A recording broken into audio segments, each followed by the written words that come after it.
View. जैसे कि आप सब जान रहे हैं, आज हम जो पढ़ेंगे एडवेक्शन को देखेंगे। ठीक है, लास्ट टाइम हमने जो कवर किए आपको पता है, कंडक्शन कन्वेक्शन हमने पढ़ा है और हम एडवेक्शन कर रहे हैं, और आज ही हम इन दोनों में डिफरेंस भी देख लेंगे। ठीक है, और कॉन्सेप्ट अच्छा लगा तो please like share and subscribe. ठीक है, आइए देखते हैं। देखो एडवेक्शन क्या है। ठीक है, एडवेक्शन क्या होता है। पहली बात तो ये, एक बात बताइए, आप महसूस करते होंगे हवा, ठीक है, जो एक हॉरिजॉन्टल में चलती है। हवा हमेशा हॉरिजॉन्टल में चलती है, वर्टिकल एयर नहीं होती है। एडवेक्शन, जो एयर वर्टिकल है उनको हम एडवेक्शन नहीं बोलते हैं। एडवेक्शन उनको बोलते हैं जो हवा हॉरिजॉन्टल, देखिए ऐसे ये जो चल रही है ना, इसको बोलते हैं।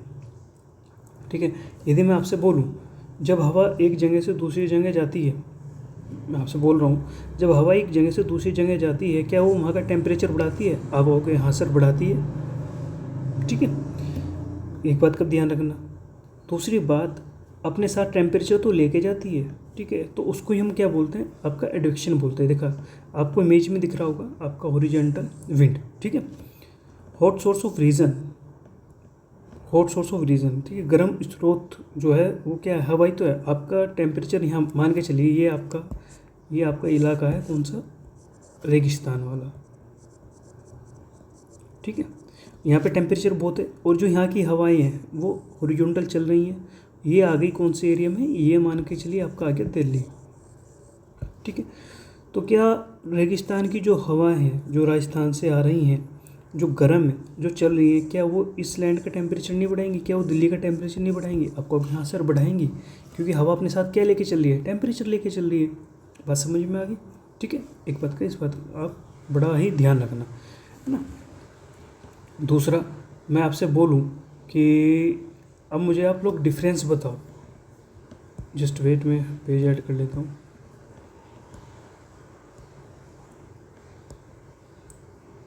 यस, हो गया। ठीक है, अब मैं आपसे बोलने लगा कि मुझे एक बात आप लोग एक बात बताइए कि भाई हमने कंडक्शन भी पढ़ा है पिछली क्लास में, हमने कन्वेक्शन भी देखा है, और अब हम देख रहे हैं सर एडवेक्शन। ठीक है, तो डिफरेंस क्या है, तीनों में डिफरेंस क्या है ये बताइए। देखें, जो मैंने कंडक्शन के बारे में बताया था वो क्या है, कॉन्टैक्ट हीट को ट्रांसफ़र करता है। किसको? कॉन्टैक्ट से आपकी जो हीट है उसको क्या करता है, ट्रांसफ़र करता है। ठीक है, जो कन्वेक्शन है वो वर्टिकल मूवमेंट। इसमें क्या होता था, इसमें जो पार्टिकल्स है वो क्या करते थे, वाइब्रेट। पता है ना, जो कंडक्शन है वो वाइब्रेट के द्वारा हीट को ट्रांसफ़र करते थे। जो कन्वेक्शन है वो वर्टिकल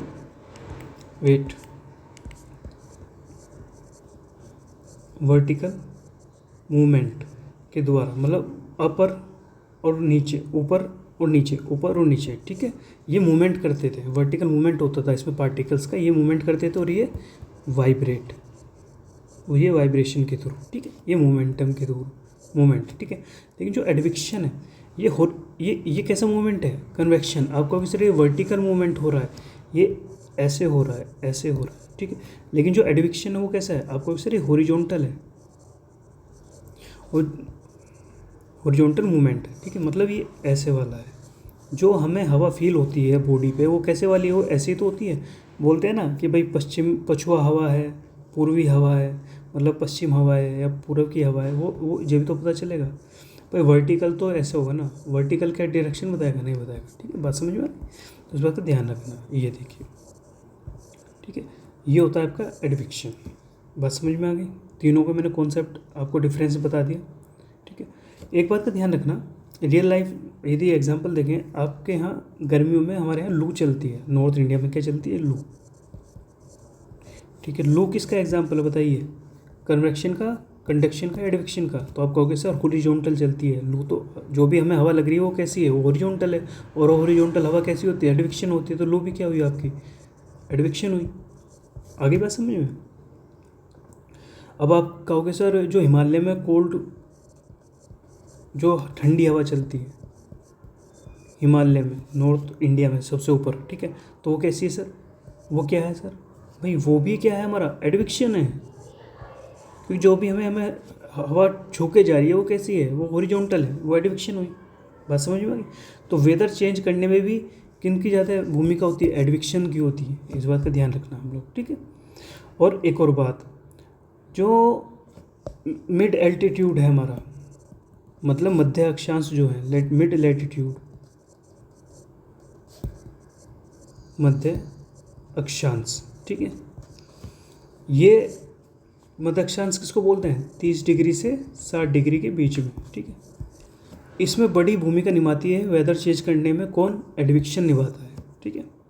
पहली बात तो ये, यहाँ पर सबसे ज़्यादा वेदर चेंज होता है, मतलब जो यहाँ पे वेदर चेंजिंग रेट है वो सबसे ज़्यादा हाई है। और किसकी वजह से सर? वो एडविक्शन की वजह से, ठीक है। अभिवहन जिसको बोलते हैं, एडविक्शन मतलब हिंदी में इसको क्या बोलते हैं आपको पता है? अभिवहन, ठीक है। अभिवहन की वजह से, बस समझ में।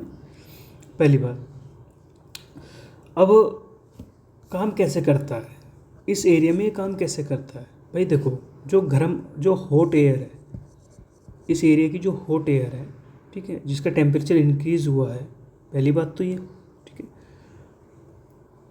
अब वो किसी एरिया में आती है, ये हवा अब किसी एरिया में आती है, ठीक है। अब वहाँ क्या होगा? टेम्परेचर बढ़ेगा, सिंपल बात है, ठीक है। जब टेम्परेचर बढ़ेगा तो क्लाउड्स भी बनेंगे, जब क्लाउड्स बनेंगे तो रेनफॉल भी होगा, बात समझ में आ गई? इस तरह अब इधर ठंडी हवाएं भी आती हैं, ठीक है। अब मान लीजिए कोल्ड है, कोल्ड एयर आई, ये भी एक एरिया में आई, ठीक है। इसने टेम्परेचर क्या कर दिया? डाउन कर दिया। जब डाउन कर दिया तो स्काई भी क्या है? साफ़ है, कोल्ड है, समझ गए? स्काई कैसा हो गया आपका? आपका सर क्लीन है, क्योंकि जहाँ टेम्परेचर ज़्यादा होता है वहाँ पे क्या होता है कि वहाँ पे जो आपका स्काई है वो, सॉरी, जहाँ पे टेम्परेचर कम होता है, जहाँ टेम्परेचर कम होता है वहाँ पे स्काई कैसा होता है? आप कहोगे सर स्काई होता है क्लीन,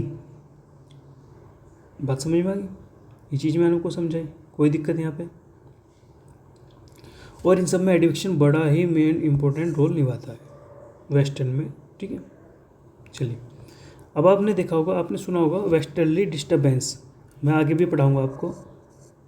वेस्टर्न डिस्टर्बेंस मतलब पश्चिमी विक्षोभ, जिसको हम बोलते हैं पश्चिमी विक्षोभ, ठीक है। आपको पता होगा ये क्या करता है? हमारे यहाँ विंटर में जो रेन, जो बारिश का कारण है वो कौन है? ये तो है जो अभी बारिश गई है पीछे, वेस्टर्न डिस्टर्बेंस बोलते हैं, नहीं बोलते हैं?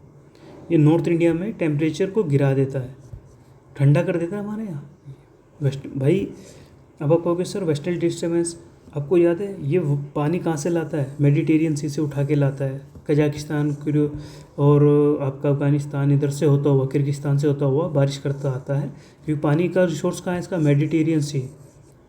कौन सा? मेडिटेरियन सी, ठीक है। वहाँ से पानी उठाता है और किर्गिस्तान, अफगानिस्तान बारिश करता हुआ, पाकिस्तान, यहाँ सब करता करता इंडिया तक पहुँचता है। और इंडिया के नॉर्थ एरिया में, कहाँ पे? नॉर्थ एरिया में बारिश का रीज़न भी कौन बनता है? यही बनता है, वो भी विंटर के टाइम पे, ठीक है। तो ये अब आगे देख, अब हमको पढ़ लेते हैं। देखिए क्या बोला है, जस्ट वेट। देखिए ये बोला हुआ है कि वायु क्षैतिज हवा की गति के माध्यम से ऊष्मा का स्थानांतरण करता है। ऊष्मा पृथ्वी की सतह पर क्षैतिज रूप से चलती है, वही हॉरिजॉन्टल चल रही है, ठीक है। ये जो हमारी कन्वेक्शन जो है, ठीक है, जो संवहन ऊर्ध्वाधर जो सीधी वर्टिकल चलती हैं उनकी अपेक्षा बहुत महत्वपूर्ण है ये हवाएं, ठीक है।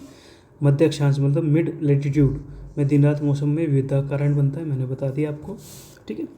संकल्पना कॉन्सेप्ट, जब हवा का द्रव्यमान एक गर्म क्षेत्र से ठंडे क्षेत्र में क्षैतिज रूप से बढ़ता है तो वह अपने साथ अपने ऊष्मीय गुण ले जाता है, ठीक है, जिस उस क्षेत्र का मौसम बदल जाता है, लाइक हमारे यहाँ लू, ठीक है।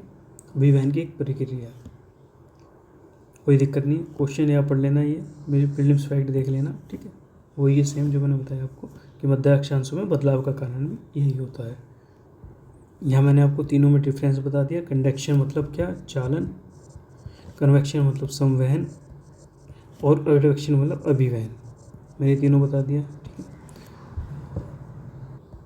आइए अब देखते हैं टेम्परेचर इन्वर्जन, तापमान का व्युत्क्रमण। व्युत्क्रमण मतलब आपको पता है उल्टापन, ठीक है। मतलब यह है कि एक बात बताइए, मैंने आपको क्या बताया था भाई, हाइट बढ़ेगी तो टेम्परेचर क्या होता है, आप कहोगे सर जैसे हाइट बढ़ती है टेम्परेचर लो होता है, ये तो सिंपल है। यदि मैं इसका उल्टा कर देता हूँ कि भाई हाइट बढ़ रही है साथ में टेम्परेचर भी बढ़ रहा है, अब तो ये उल्टा हो गया ना भाई, यहाँ हाइट बढ़ने के साथ टेम्परेचर कम था, यहाँ पे हाइट बढ़ने के साथ टेम्परेचर ज़्यादा है, बढ़ता जा रहा है, तो ये उल्टा हो गया, जो रूल्स है उसके अगेंस्ट हो गया, तो इसको ही बोलते हैं हम टेम्परेचर इन्वर्जन बोलते हैं। ठीक है, देखिए ये क्वेश्चन में आपको बोला गया है कि वह स्थिति जब ऊंचाई के साथ तापमान घटने की बजाय बढ़ने लगता है, और ये काम कहाँ होगा आपका, टोपोस्फियर में होगा, सौरमंडल में होगा, सामान्य व्यवहार। ठीक है, इसको ही बोलते हैं टेम्परेचर इन्वर्जन।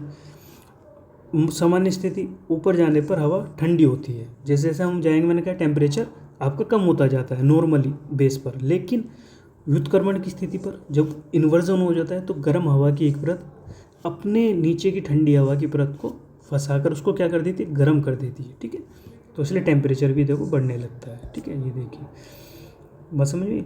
नॉर्मल तो ऐसे है कि भाई नीचे गर्म एयर होगी, फिर ठंडी एयर, फिर और ज़्यादा ठंडी एयर। ठीक है, बट इन्वर्जन में क्या है, नीचे ग्राउंड में देखो, नीचे ग्राउंड पे ये ठंडी हो गई जबकि गर्म होनी चाहिए थी, लेकिन ये ठंडी हो गई, ये ट्रैप हो गया, अब ये इसने ऊपर वाले को भी गर्म कर दिया। बस समझ में आ गई, तो ये हो गया ना, ये जल की ठंडी होनी चाहिए थी। बस समझ, तो वही है।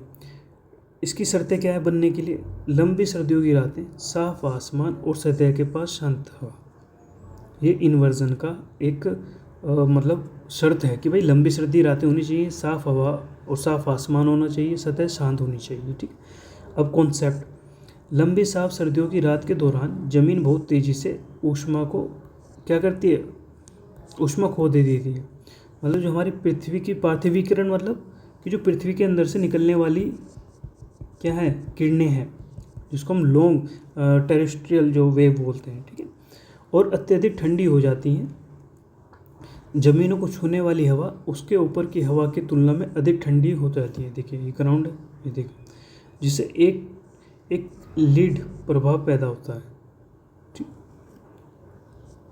बात समझ में आ गई।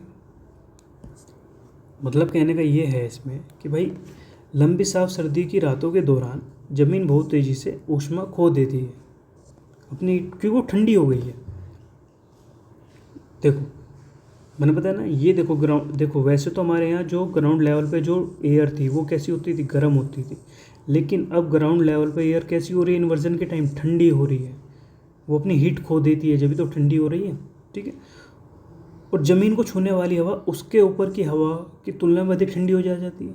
हाँ भाई, ये इतनी ठंडी हो जाती है कि ये वाली हवा ना, जब नीचे वाली हवा गर्म थी, जब नीचे वाली हवा, वेट मैं इसको बोले जब नीचे वाली हवा ये गर्म थी तो ये भी ठंडी थी।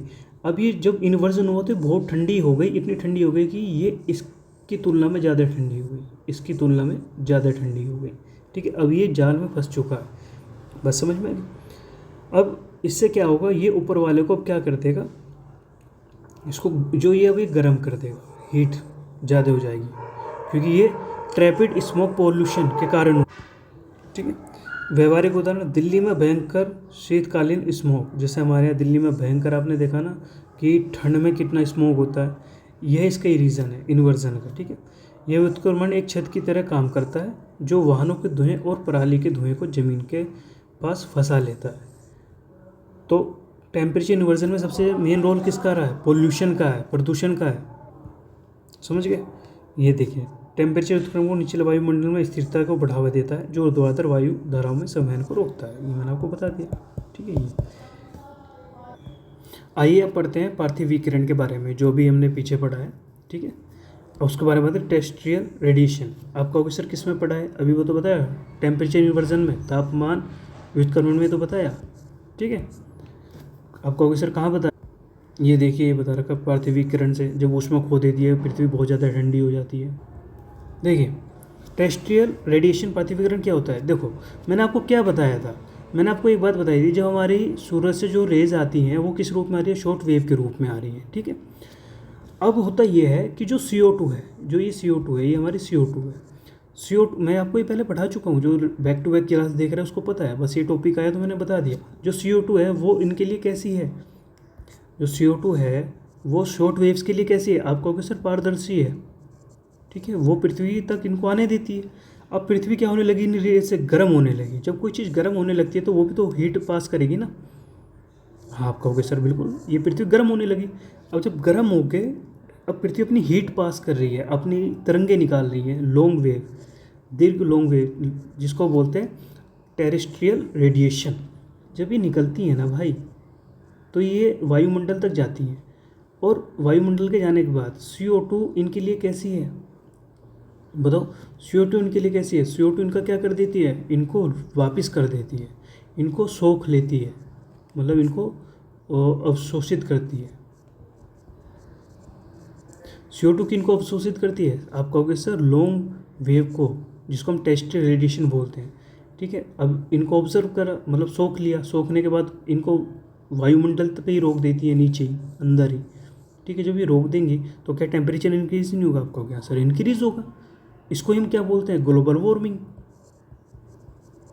ग्लोबल वार्मिंग बोलते हैं, मतलब आपका उसमें गैस हाउस जिसको बोलते हैं, ग्लोबल वार्मिंग यही है। ग्लोबल वार्मिंग में सबसे ज़्यादा इंपॉर्टेंट गैस कौन सी है, CO2 है। क्यों है, क्योंकि इसने लॉन्ग वेव को रोका हुआ है और एब्जॉर्ब किया हुआ है, यही टेम्परेचर को इंक्रीज़ करती है। ये बस इतना सा है। ठीक है, सूर्य से ऊष्मा अवशोषित करने के बाद पृथ्वी उत्सर्जित दिक् तरंगे लॉन्ग वेव निकालती है। ठीक है, ये रही दिक् तरंगे निकालती है। शॉर्ट वेव इंसोलेशन को अवशोषित करती है कौन, पृथ्वी लघु तरंगे को। ये जो शॉर्ट वेव है इनको ऑब्जर्व, इनको अवशोषित कौन कर रहा है, हमारा लैंड कर रहा है जब तो गर्म हो रही है। ठीक है, और उनको वापस कैसे देती है, लॉन्ग वेव के रूप में दे रही है, ये जा रही है लॉन्ग वेव के रूप में। ठीक है, और ये वास्तव में वायुमंडल को क्या करते हैं, गर्म करते हैं। हमारे एटमॉस्फेयर को गर्म कौन कर रहा है, सूरज नहीं कर रहा है। सूरज, हमारे जो वायुमंडल है उसको एक्चुअल में गर्म कौन कर रहा है, आप कहोगे सन नहीं, सन नहीं गर्म कर रहा है, उसको कर रही है लॉन्ग वेव गर्म कर रही है, जो हमारा एटमॉस्फेयर है। ठीक है, यदि गर्म होना होता वायुमंडल तो इनसे यहीं पे नहीं हो जाता, इन वेव से, शॉर्ट वेव से, बट नहीं हुआ, ये लॉन्ग वेव से हो रहा है। ठीक है, वायु। अब दूसरा कॉन्सेप्ट, वायुमंडल में आने वाले लघु तरंग और सौर विकिरण के लिए काफ़ी हद तक पारदर्शी है। हाँ, पारदर्शी है, जब भी तो आ रहा है, और CO2 भी आने दे रही है। ठीक है, लेकिन दीर्घ तरंगपाती विकिरण के लिए CO2 पारदर्शी नहीं है। वो कैसी है, वो अवशोषित है, एब्जॉर्ब करती है, रिटर्न बैक करती है, उनको वापस भेजती है। ठीक है, जैसे ग्रीन गैस हाउस से इन तरंगों को फंसा लेती है। ठीक है, व्यवहारिक उदाहरण, यही कारण है कि ज़मीन के पास तापमान सबसे अधिक होता है। जैसे जैसे जैसे आप हॉट एयर बैलून ऊपर हो जाते हैं तो तापमान कम होता है। ठीक है, मतलब कि जैसे आप किसी भी हवाई जहाज़ में या हॉट बैलून एयर में बैठ के ऊपर जाओगे तो आपको टेम्परेचर कम मिलेगा। ठीक है, ज़मीन का रेडिएटर है जो अपने ऊपर हवा की गर्म करता है। मतलब कहने का ये है, ज़मीन ही एक रेडिएटर है जो हमारे ऊपर की हवा को गर्म कर रहा है। बस समझ में आ गया, यही चीज़ मैंने आपको अभी बताई थी पीछे। भाई यही तो बताया था, एडविक्शन जो है वो भी किस लिए हो रहा है, अभी लैंड गर्म हो रही तो लैंड पे जो हवाएं हैं वो भी तो गर्म हैं, मैंने आपको बता दिया था, वो एडविक्शन है आपका। ठीक है, ये सब चीज़ें मैंने बता दी।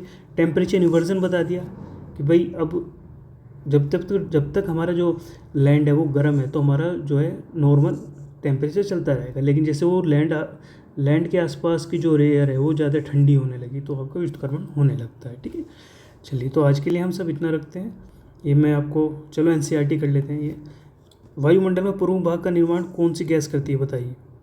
वायुमंडल के प्रमुख भाग का निर्माण कौन सी गैस करती है, जल्दी बताओ, कौन बताएगा।